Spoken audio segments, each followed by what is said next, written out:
Stefan, Okay, go ahead. so this was inspired for conversations I had with Femke when we were working together in Spain, and there's so many interesting approaches to carrying on a conversation with a locked-in person. But I was wondering, I was very concerned with how do you initiate this? If you're locked in, you can't really have a conversation unless you've got a caregiver there with you. So I made a device that would allow you to initiate conversations, and that's about it. And I did try to use initially myoelectric sensors that would capture blinking, but it was too iffy and required expertise in attaching the sensors. So I abandoned that, and my son and I worked on something that would work with a pair of eyeglasses that positions the sensor it uses properly. So that's it. Take a look. Thank you very much, Stefan. So this is the summoner. And what it is a device that facilitates people who are suffering from locked-in to initiate conversation. There's a lot of systems ranging from physical brain implants to kinds of little support systems to allow them to communicate if they can only move their eyeballs with people. But the big problem is there doesn't appear to have been done any kind of R&D or research on how they initiate conversations. So what we have here is a box that accepts an input, and in this case it's a little card that's glued to an empty glass frame. So the good thing about using this glass frame is that it eliminates difficulty in positioning it on the person who needs it. I used before myoelectric muscle sensors, and they were pretty finicky, and they also required too much expertise in how to plant the sensor on the face, and this solves that problem. So my son and I built this device, and what it does is when it picks up the signal, it will then do two things. It will turn on this plug, which is tied into this lamp here, and it will also play something. It'll play a recorded file. Now, the recorded file that I have for actual use is very long, so I have one that's just very short, and that allows me to go back and forth between training and not training, so that you can do multiple training instances without having to listen to the whole lengthy audio file.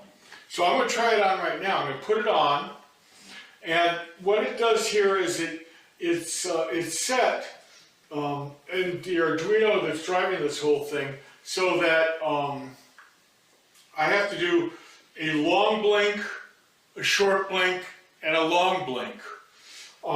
So that keeps it from being accidentally triggered.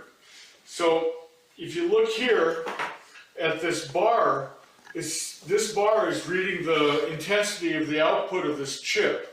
And this chip has a sensor in it that picks up motion and then transfers it to this device. So I'm putting it on now.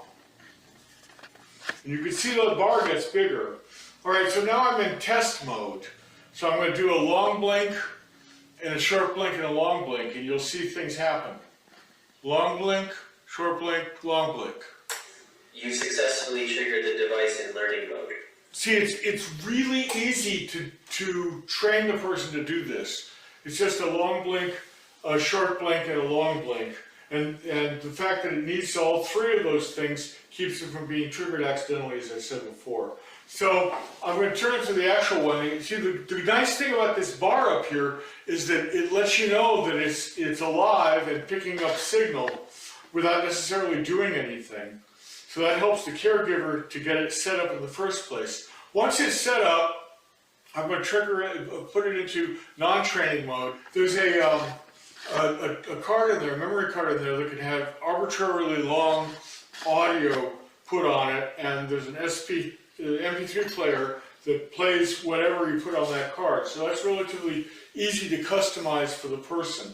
So here I'm pretending to be a person named Christopher who wants to communicate. I'm setting it in non-training mode. So long blink, short blink, long blink. Hello, it's Christopher over here. I need someone to help me communicate. Hello? So, Hello? pretty cool.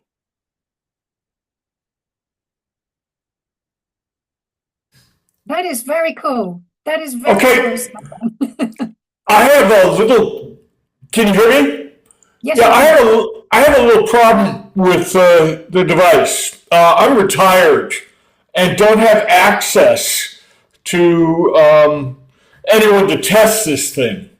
So what I want to do. This Oh, turn off. Yeah. What I want to do is I want to give this to anyone that's willing to move forward, and I'll give them the device, all of my design information, the schematic, and the code.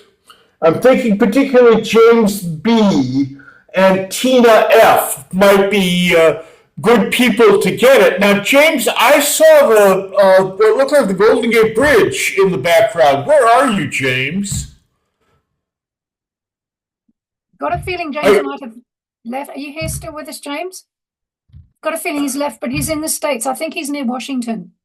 Oh, okay. Then that's something else, because I'm in the Bay Area in I'm California. pretty sure he's in Washington, D.C. Any rate, and I will try and contact him via email, but I would love to send this to somebody. I'll even bring it to you. I mean, I'll fly out there and bring it to you because I can't do anything further with it because I don't have the ability to work with locked-in people because I have no institutional connections anymore. Okay. So I'll give you everything. So anybody that wants it or can think of anybody that might want it, please contact me. My email is Carmien, Carmien, @gmail.com.